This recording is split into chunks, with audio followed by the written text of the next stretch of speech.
Harvard Divinity School. Framing the AI Conversation, February 27th, 2025. We will get started. I'm going to hand things over to Swayam in just a moment. Professor Swayam Bagaria, who I think is probably the most interesting man in the world. His undergraduate is in mathematics, and then he did his PhD at Hopkins in medical anthropology, and for some reason is a Hindu studies professor as well. It's amazing. He got a tenure track appointment at Harvard in Hindu studies. And of course, he just knows Sanskrit and stuff. He's really a polymath and brilliant, and I'm really, really thrilled to hear what he says. And he's actually the one person I don't even have a written bio for. I was just winging that. I was going to read the bio, but it's blank. So I think that, did I miss anything? No, that's great. That's his entire life story, yes. Okay, thank you.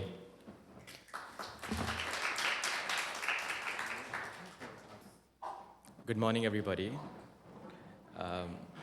I did not make my slides using AI, just so that we get out of the way. When James asked me to sort of present at this conference, I thought he was asking me to moderate a panel.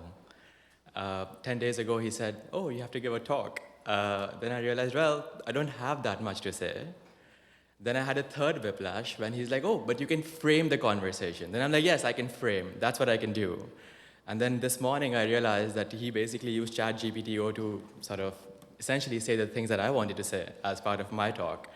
So there will be some redundancy, but I hope that you will see that there's a little bit of what happened. Okay, I'm an anthropologist, as you mentioned, by training, and I have tried very hard to sort of bear the insights from my discipline for the purposes of our conversation today. I had a few hesitations, only because of the kind of person that I am, and I'm going to share what those hesitations are. The first one is that, I don't think you need to be an insider to talk about AI, but I do think you need to have a lot of technical competence. My sort of rule of thumb is that if somebody who I know can speak better on this topic than I am, then I should defer to them, right? So I do know people who will be able to speak on this a lot more than what I have to say. But I do think that a basic understanding of the architecture of how AI works, of how large language models work, is necessary to be able to say something meaningful about it. Otherwise, I think a lot of the conversation happens to sort of take place at a level in which people just from the get-go are willing to agree to disagree about a lot of things. So that's my first hesitation. So I'm just going to put it out there directly. I am a mathematician by training. I do data science. I have some understanding of how LLMs work. Nevertheless, I'll still sort of have that as a kind of preface. Second is that, the speed of innovation. Because just last week, I don't know how many of you have been following this, but the first sort of third generation large language models were released. Things are happening at a scale and at a speed in which anything that you say seems to have become a little bit more redundant, like just 2 weeks after. So in such a highly accelerated environment, how is it that you say anything meaningful about what is happening in the world, in AI out there? The third one is that there is also, and this is, I don't think anything specific to AI, but there's a lot of information out there and a lot of people having a lot of opinions on AI. I went into one of those rabbit holes of listening to podcasts about AI 2 weeks ago, and it just sort of, YouTube kept recommending me more and more, and then suddenly I thought, well, all the words that I wanted to use to try and understand what AI was is being used by so many other people in so many different ways than I want to use it. So this is a feature of modernity, which is that there's a certain amount of endless production of the categories for self-analysis that modernity has. It's a feature by design. And in some ways, I think the best way to try and understand what is happening in AI is to use some of the concepts that are coming from within the community and then to see how you can sort of place them alongside other thoughts that you might have. So there's this open-endedness of the sort of analytical task that I think is very important to acknowledge. And the fourth one is that, often when I look at what is happening technically in AI and what is happening in terms of the domains of ethics, the latter seems to be not slow, but they don't seem to have the kind of sort of grasp that a lot of the technical specialists of AI do. So, yeah, okay. So AI, for example, the AI Bill of Rights was created 2 years ago. All the procedures that are recommended there, such as creating fail-safe mechanisms, creating kill switches, we have known this for the last 3 years. The point is not that, we know something more in the ethical domain of AI now. It's just that we have failed to find a way to implement those things, even as the speed of sort of change is so incredibly high. So having sort of mentioned my hesitations, I just want to sort of say a little bit about what I call the fog of AI, like a little bit of like fog of war kind of a thing. Because there is also, I think, this other sort of sets of issues which makes conversations about AI a little bit confounding. So the first one is a term that was coined by a computer scientist, Arvind Narayanan. He's at Princeton. He wrote this book called Snake Oil AI. I recommend the book. He has this term called AI hype vortex.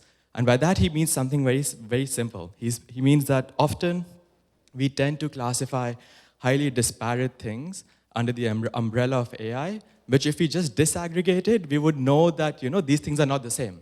So the software that the bank uses to evaluate your credit score is not the same as the ones that are used to generate images on Dolly. Nevertheless, these things can be called AI. I'll give you one example from my own experience. In India, there is something called the Kumbh Mela, which is going on. I don't know if you've heard of it. It is this massive sort of festival that happens every 14 years. People go to the river and then they take a sort of like a dip and they feel better. One person at the business school has funded a startup which basically creates tea, but like a robotic way of creating tea.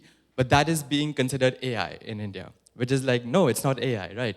So just be very, I think this sort of phrase, this AI hype vortex, in which we tend to classify many disparate sort of specific purposes applications as AI, is something that we should sort of keep in mind as we go forward. The second one is also, like, we often, if you hear any conversation about what is the impact of AI on humanity, people often sort of confound goals.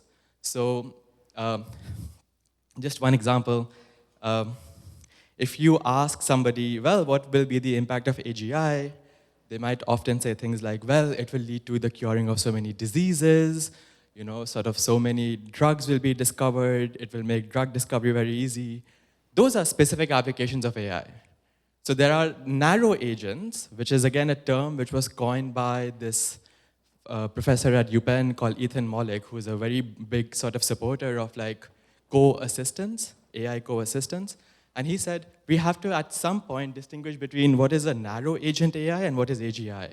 And often we also have to like distinguish how do we often rationalize what AGI is by proposing the goals that narrow AGI achieves or narrow sort of AI achieves. So that's the second sort of feature of the fog of AI conversation. The third one is which humans. And this is not we all know that AI has biases, but there's something else that I want to show you. This is a graph from a study which anthropologists sort of led to see when an LLM does respond, which human being is he responding as? And what they did is that there's a set of questions called the World Values Survey. The World Values Survey are basically questions that have been administered across the world for the last 40 years to determine all kinds of things about human beings across cultures. Things about their morality, about the sense of meaning, purpose, etc. So this questionnaire was administered to ChatGPT-3. And essentially, they created something called a cultural distance framework, which is how far is a culture from what we consider to be American culture. Now, again, I know national cultures has heterogeneity, blah, blah, blah. Nobody is doubting that. But you will see that on the y-axis is correlation between GPT and humans, and the x-axis is cultural distance from the United States. You will find a lot of places where people answer questions on the World Values Survey in a way very different to how these large language models answer these questions. So in some ways, there is a certain, when we are talking about humans, We're talking about what is called in anthropology weird humans, which is basically like educated, sort of the phrase that is, the acronym that is very famous right now. So just keep this in mind as well as we, when you talk about the fog of AI, because when you're talking about AI, we're talking about two countries, United States and now China. But even in China, for example, the way in which they employ or they plan to use AI is highly different. And I was trying to find use cases for DeepSeek, and it's very interesting how the first use case that they have found for DeepSeek is to enhance provincial governance. So again, the way in which we plan to use AI and the way in which other places plan to use AI is also highly different. And then there's a fourth point about the fog of AI, which I do think is well known, which is that there's an unevenness of its effects on short-term, mid-term, long-term. And we often sort of confuse those three. So when we talk about abundance, we're not talking about the short term. But we often use it in the conversation as if it were an anchor that would allow us to sort of think about our expectations in the near future. And it clearly isn't. Economists have a sort of way of thinking about the bifurcation of the timeline future, which is short term, mid term, long term. But I think you have to be a little bit more granular to think about which effects arise when and what will happen in the interim, such that the secondary effect can't arise, or the latter effect can't arise. So we often think of effects as not compromising the way in which we will lead to subsequent effects, and I think the unevenness is something that we have to keep in mind when you're talking about the fog of AI. Okay, what am I going to do today, having given those qualifications? Very academic thing to do. There is a philosopher who I really like. His name is Wittgenstein. He has this idea called picture thinking. What is picture thinking? It's like when we think of an object, we often get captivated by certain images in our mind, and those images are something that confuse us to the point that we aren't able to click out of them, right? So the way in which I have arranged my thoughts for today is I have sort of focused on 5 pictures of AI that we just can't get out of. So when we talk about AI, we can't not talk about work. When we talk about AI, we can't not talk about leisure. When we talk about AI, we can't not talk about meaning. When we talk about AI, we can't not talk about what I have called the anthropo techniques of the human, and I'll tell you what that means. And when we talk about AI, we can't not talk about language. And this does not mean, this is, by the way, a pretty expansive coverage, but there are other things that AI affects, but we don't necessarily sort of think those things as being central to the way in which we think about what is AI, or what are the pictures that we associate with AI. So I'm going to quickly go through all these 5 pictures, and essentially what I'm going to do is I will synthesize a lot of the insights from scholarship on these issues and present them as dilemmas to you. So this is the open-endedness of the task that I had alluded to earlier. Okay, picture 1, work labor. I think the question here, when we talk about automation, when we talk about unemployment, the question is not so much what will happen to the labor markets, which is, of course, central, but how do we reclassify work as being not about labor? And let me just give you a little bit of sort of my thoughts on how I came to this specific proposition. So if you are an economist, you will have heard what the first sort of phrase means, the lump of labor fallacy. Anybody has any idea what that means? It basically means something very simple, which is what James was alluding to, that the labor market is not finite. It will keep expanding. Different kinds of jobs will keep being created. So we shouldn't be so worried about the fact that AI will take away jobs, because it will create new types of jobs, new kinds of jobs that we can't anticipate yet. A more sort of pragmatic approach to that question of the lump of labor fallacy, you can see it in the way in which organizations actually absorb AI. So there's one example. When we think about gig work, we think Uber invented it. But there's this book, I again recommend reading it. He says that gig work was incorporated by organizations only because something like short-term contracts became a thing before something like gig work was an object. So essentially, you needed 3 decades of permanent contracts becoming short-term contracts in organizations, which then allowed them to sort of absorb this idea of gig work as something that is more permanent. So organizations change first, and the absorption of technology comes later. And if you sort of, again, look at it in the realm of AI, this is, again, called the diffusion problem, which is that for economists, the main bottlenecks often for AI is human beings. It's like you will not allow for this technology to be integrated in the way in which it should, because diffusion happens in a lot more slower pace than technological innovation. The third one is, again, given that organizational absorption of technology happens in a lot more slower pace, how do we then sort of evaluate the effects of, or the gradual effects of unemployment over time? And here, I just want to sort of allude to the person who won the Nobel Prize recently in economics, Daron Acemoglu. And he basically maps out scenarios that a lot of what will depend, or a lot of the future will depend on what kinds of tasks are automated. So there is a future in which AI will automate those tasks which are rote. And if it does automate those tasks, then the macroeconomic implications will not be that drastic. But as soon as it starts sort of, automating some higher order tasks, because no job is just one task. A job is often like a bundle of tasks. And that is what makes something like incorporating AI a little bit more harder, because you're not just you're not automating one task, you're automating a job, which seems to be like different. And he says that, well, you can automate rote tasks, and the effects on macroeconomics or inequality will not be that high. But if you start automating higher order tasks, which involves decision making, which involves a certain kind of people management, then the effect will be a lot more higher. So there are different scenarios that can play out, and economists usually tend to simulate them, but we should at least just keep this in mind that when you're talking about AI and work, it is not clear, like how is it that the future of work will transpire, even from the information that we have right now. The fourth, or the last one that I just want to mention, because for me, labor is a particularly modern category of analysis. We have always worked, but we have not always labored. If you want to sort of see this distinction, if you have read Marx, he has two texts. One is 1844 manuscripts, which is where he comes up with this idea of alienation, which is that, workers often get alienated from the products of their own labor. That is what capitalism does.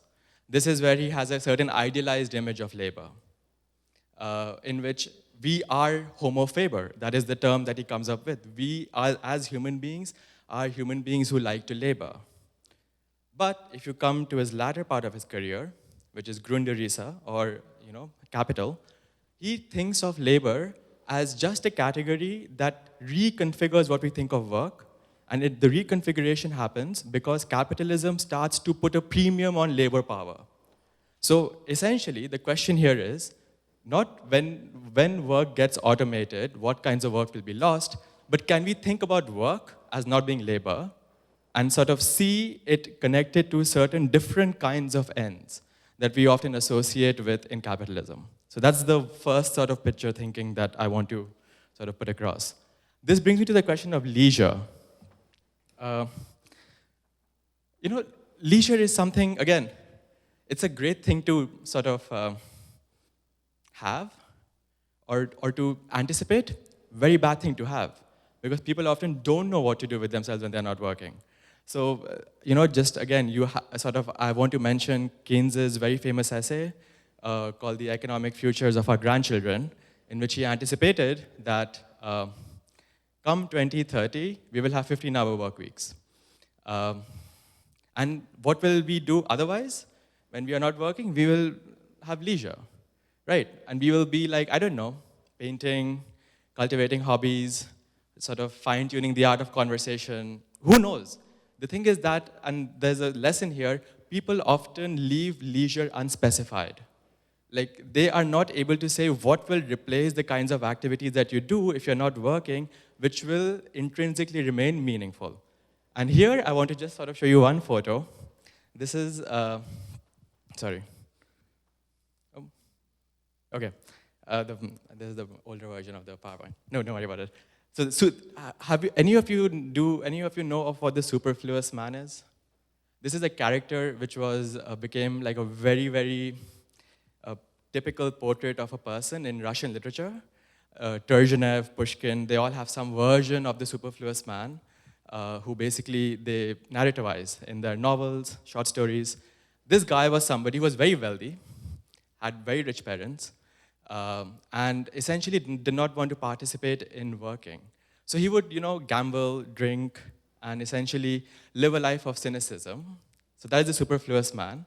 And often, the reason why I'm mentioning this is that you have examples in the history of literature of what happens to people when they don't have work and they have all the kind of the abundance that they actually want to be able to live their lives.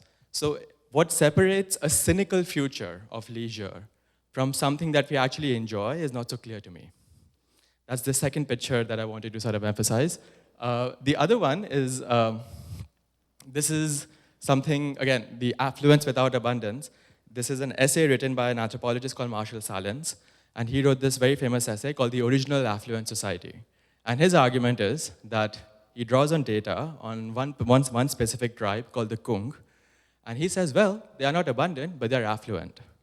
Because relative to the kinds of resources available to them, they have a great life. They work for 15 hours, they eat very well, the diversity in their nutritional habits is very high, they have a lot of time sort of just chatting and hanging out and dancing.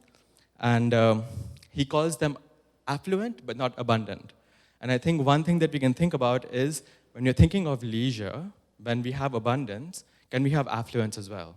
And this is, for me, a very interesting sort of thought experiment because, as James was mentioning, even if we do have abundance, it does not kill our impulse to have positional goods. Like, we still want a bigger yacht. We still want a bigger house. And that is what economists call positional goods. So social signaling does not end. Status games do not end even when we have abundance. But in an affluent society, which might not be abundant, social signaling or status games might have a lower premium. So that's the second picture that I want to just mention to you as something that we should think about. This is a quote. I just thought I would put it on my PowerPoint. It's by a very famous jurist, like a legal scholar, Richard Posner. And he basically had this to say about a book that he was reviewing by two authors called the Skidelskis. I'm going to read this out. The Skidelskis have an exalted conception of leisure. They say that the true sense of the word is activity without extrinsic end. The sculptor engrossed in cutting marble, the teacher intent on imparting a difficult idea, the musician struggling with a score, a scientist exploring the mysteries of space and time. Such people have no other aim than to do what they are doing well. That isn't true. Most of these people are ambitious achievers who seek recognition. And it is ridiculous to think that if people work just 15 or 20 hours a week, they would use their leisure to cut marble or struggle with a musical score. If they lack consumer products and services to fill up their time, they would brawl, steal, overeat, drink, and sleep late. Again, this is just one sort of example of how this idea of leisure is all. The reason why it is unspecified is because we actually don't know sort of, what we will do with our time. And, something like analyzing boredom as an evolutionary concept becomes highly interesting to me in this setting. Third picture I want to sort of go to is meaning.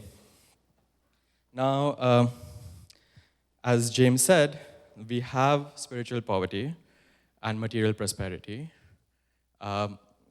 The solution to that is often what we call meaning. Not very clear what that means, but there is a definition that we can work with. This is a definition that is provided by psychologists. They have honed in on three concepts that compose this idea of meaning. One is coherence, which is that we imagine that the world is a totality, that there are relationships within it that hold, and that we can sort of use to ground our own sense of being. The second is significance, which is that essentially how do we use this idea of the world that we have. So for example, if I say the world is sad or the world is tragic, my sense of significance comes from the fact that I'm gonna recuse myself from participating in it. And my purpose is basically to live my life out. That is still meaning. because it gives you a coherent sense of the world, it establishes your significance in it, and it gives you a sense of forward movement, which comes from purpose. When they say that we have a meaning crisis, or there's meaninglessness, what they mean is that if there is a shock to our lives, it can come in the form of losing our job, getting divorced, whatever, we are not as resilient as we would be in response to those shocks compared to if we did have meaning in our lives. So meaninglessness gets expressed when there's a lack of resilience. So how do you notice if somebody has succumbed to meaninglessness? You look at how they respond to a shock. And if you see a lack of resilience, that's how you know that essentially things can become very, very bad for them. And the reason why they say, or the reason why they argue that meaninglessness is something like an epidemic right now is because he says, we just do something called fluid compensation, which is we take one domain, let's say there's a God-shaped hole within us, and we try to fill it up by using elements or beliefs from another domain. Let's say aesthetics, or or making money, or friendship. And it just does not happen. We are trying to compensate for the lack of beliefs in one domain by using beliefs from another domain, and that mapping or that matching often falls apart. It does not stick. The power of stickiness is pretty low. The way in which, for example, you see this idea of meaning coming up in AI is, I found a nice example of it. I'm sure you have all heard of Nick Bostrom. His recently unpublished essay is on something called cosmic purpose or cosmic host. And he says, well, it is our duty as human beings to work in response to something called a cosmic host or a cosmic agent, the preferences of which we can't understand. Yet we still see it as our evolutionary duty to sort of reach that specific agent. And again, if you have read Nick Bostrom, he does a lot of philosophical tinkering and a lot of sort of game theory to think about what this cosmic agent might mean. But essentially, he wants to say something as simple as, we should not be speciesist. Our jobs as human beings is to reach something beyond us. And if we just start with that premise, then you can positively posit an idea called cosmic host, which can anchor our sense of purpose in this world which seems very, very sort of, fragmented and very meaningless. I don't know if you buy that idea or not, but for me, this question of can you find a purpose, the source of which is not yourself, emerges even in the realm of AI. It's just that religion gets replaced by a certain idea of a cosmic host, if that is sort of a little bit clear. So this is the third picture that I wanted to sort of leave you with. Fourth one, what happens to human beings? Anthropotechnics is essentially like a sort of like a phrase that combines two realms of what does it mean to be a human being. We are anthropological creatures. We have an evolutionary lineage. We have a phylogenetic tree. And the second one is we are also technical creatures. And often these two might sort of come in tension with each other. The question here that I sort of want you to think about in this picture thinking is what is distinctive about humanity? And let me give you some examples from the discussion that I have tracked in AI and in anthropology about this question. So the first one is we are often we are by default transhumanists. This is an argument a lot of people make. I'll give you one version of it. There is a neuroscientist, a cognitive scientist, not neuroscientist, called Andy Clark. Andy Clark and David Chalmers wrote this very famous essay called The Extended Mind. Their argument was that essentially our mind is not our brain. Our mind is everything that we do on the outside that could be considered our cognitive operations, though it involves external instruments. So they call that for example, when we use a calculator or when we use a paper and a pencil to do a math sum, the question that they ask is this paper and pencil something that I'm using to just support my cognition, or is it a part of my cognition? They will say latter, right? So for them, mind is something that by definition is extensible, and it keeps on looking for more and more things to incorporate within it. In some ways, this is something that this phrase I really like from Andy Clark in his book on transhumanism. He says, we are all electronic virgins. We are somebody who have not yet figured out what is it that we actually are, or what capabilities will we realize once we do incorporate and merge with all these gadgets around us. There's a counterpoint to that, which are critics of this kind of a paradigm. And the term that I have sort of thought about is technological dandyism. That we often sort of just add things to our sense of what we can achieve or our sense of mind without necessarily thinking about what they might be adding or taking away sort of from our sense of ourselves. There's another one that I just want to mention very quickly is a recent argument made by a Columbia professor of philosophy, not the one that you mentioned, James. But essentially he says, and this is of religion and philosophy, and the book is called After the Human. It was published 2 months ago. I recommend reading it. And in this book, he basically makes an argument that human beings are, they're bad. So we do want an AI. We want an AI that fixes our mistakes. So for him, it's actually a good thing that we are becoming transhumanist, to the point that we should actually just become completely transformative and abandon the human in transhumanist. And there is some confluence of sort of biology and technology that will allow us to be able to achieve that. So for him, he's a professor of religion, teaches Christianity or Christian philosophy, and basically says we human beings are irredeemable. And we should want something to replace us. Not because it is some kind of a cosmic host that we are sort of responsible to, but because we are just very, very horrible. So again, I think all of these arguments, they essentially play on what is it that we consider to be human beings, and whether we are speciesist. And again, I'm going to leave you with that question in an open-ended way to sort of think further about how this question might arise as part of this conference. The last one that I just want to quickly sort of mention is language. And this is something that I'm actually very sympathetic to. A month ago, MIT Technology Review published an article in which they profile 8 people just having a conversation with a chatbot. They often use these conversations to figure out everything. Like, what is my kink? What is it that do I do? How do I parent a child? You can, it's in the December issue of MIT Tech Review if you're interested. People will be like, okay, this is the most weirdest use of AI, because you're actually not helping anybody do any task. You are filling a hole that exists in people's life prior to sort of, the oncoming of this technology. I would argue the opposite. I think this is the best use of AI. Like a non-goal-oriented use of AI in which something like, how does it help us relate to our existential drift, is for me the most ideal use of what an LLM can be. I'll tell you why that is the case. This phrase, stochastic parroting, is a phrase that linguistic anthropologists come up with to talk about what do these LLMs do. I'm not sure what they have against parrots. Parrots are very nice creatures. But essentially, I think they're wrong for 2 reasons.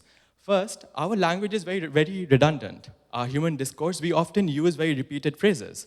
It's not like we are not being, we are not being Shakespeare in our daily lives. We are being very ordinary people who repeat the same kinds of sentences, the same kinds of phrases, the same kinds of references on a daily, weekly basis. There's a lot of redundancy, which allows for these LLMs to actually be like, hey, I have a sense of what is it that you want, because there's a lot of self-patterning in our own discourse that we do. And the second one is that there's nothing wrong about stochastic processes. I mean, that is, stochasticism under constraints is what evolution is in some ways. So for me, the fact that LLMs are, talk to you, but it seems like the language is a little bit, not heartfelt, or it doesn't seem personal, is not something for me which is a problem, because we ourselves are not that deep. And this is where essentially, again, I'll go back to Wittgenstein, his argument against a private language. For Wittgenstein, it is impossible for us to have a private language. All language is public. Because if a language was actually private, we would not be able to speak about it. Nobody would know what the hell are we referring to. And there's a second argument that I want to provide in support of this. And I know that James juxtaposed his personal voice with the sort of AI-generated lecture that he read. And he told me that, you can perhaps sense the difference between what he said or what he wrote and what the software wrote. I wasn't able to.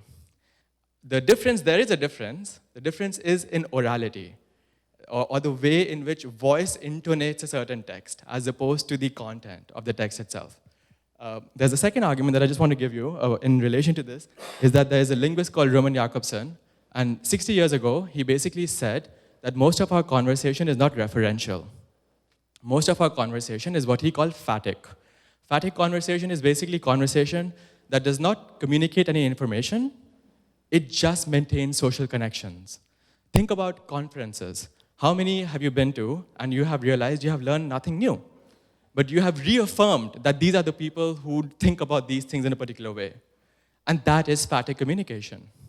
And for Jakobson, so because so much of our conversation is phatic communication, it is very, very fine to have have a large language model talk to you, because essentially what you are reaffirming is not whether this chatbot is providing you with some information about yourself, but the fact that you have somebody to talk to 24/7 on a daily basis, on demand.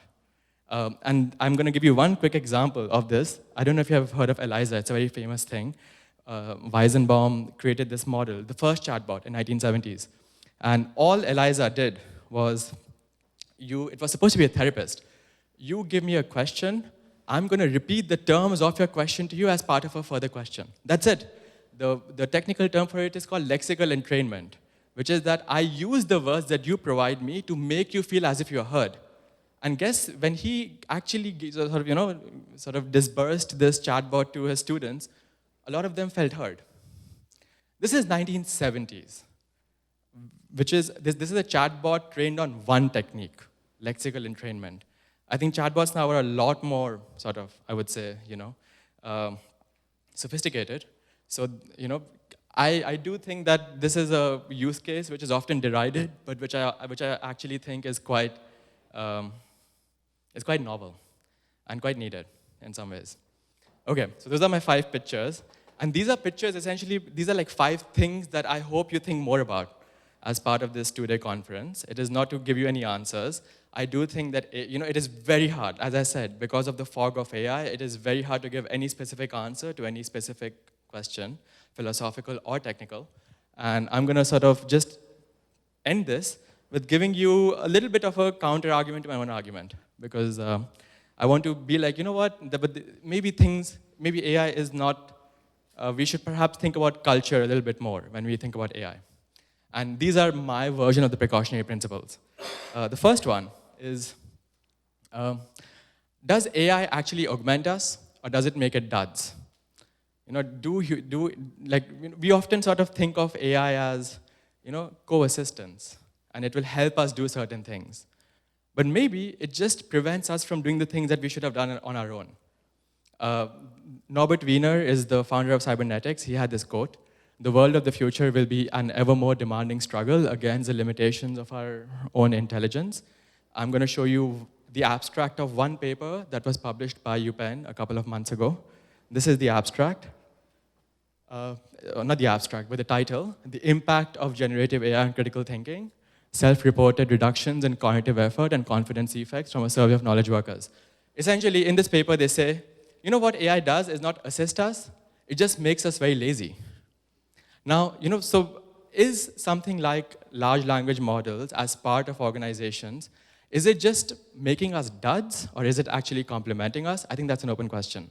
So we should be a little bit cautious about, when, for example, Ethan Mollick had a blog post last week in which the title was "The End of Search, the Beginning of Research."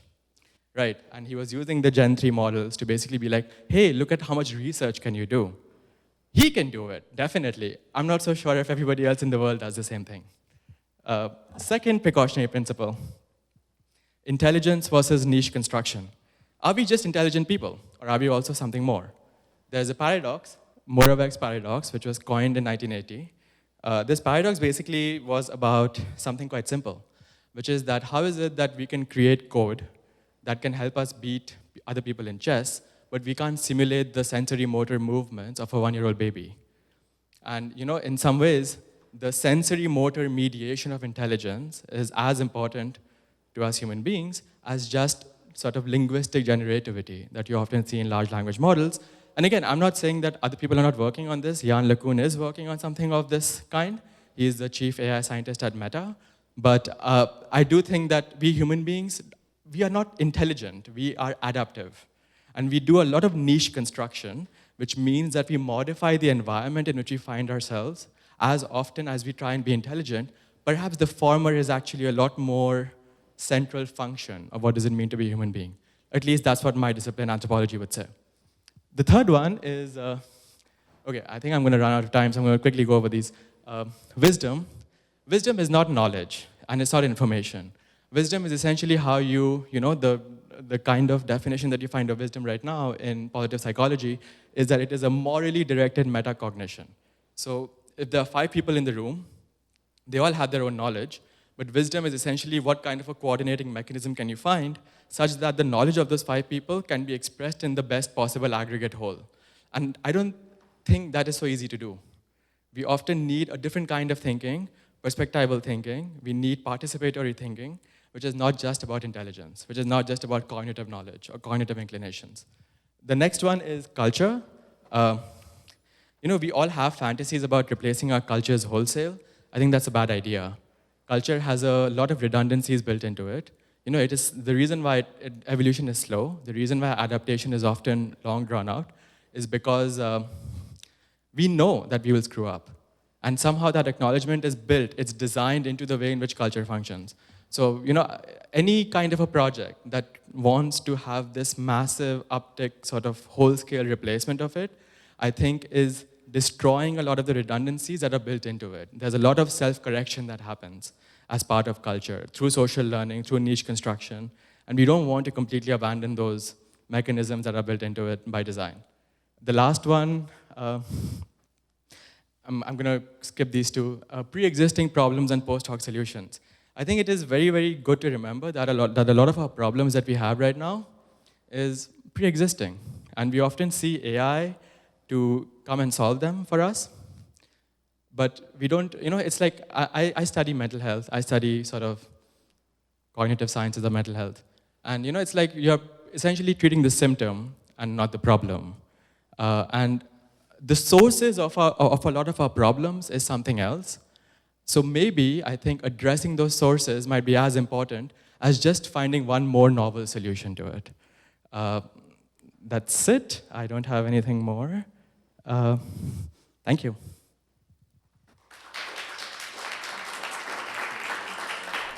Sponsor, Religion and Public Life at Harvard Divinity School. Copyright 2025, President and Fellows of Harvard College.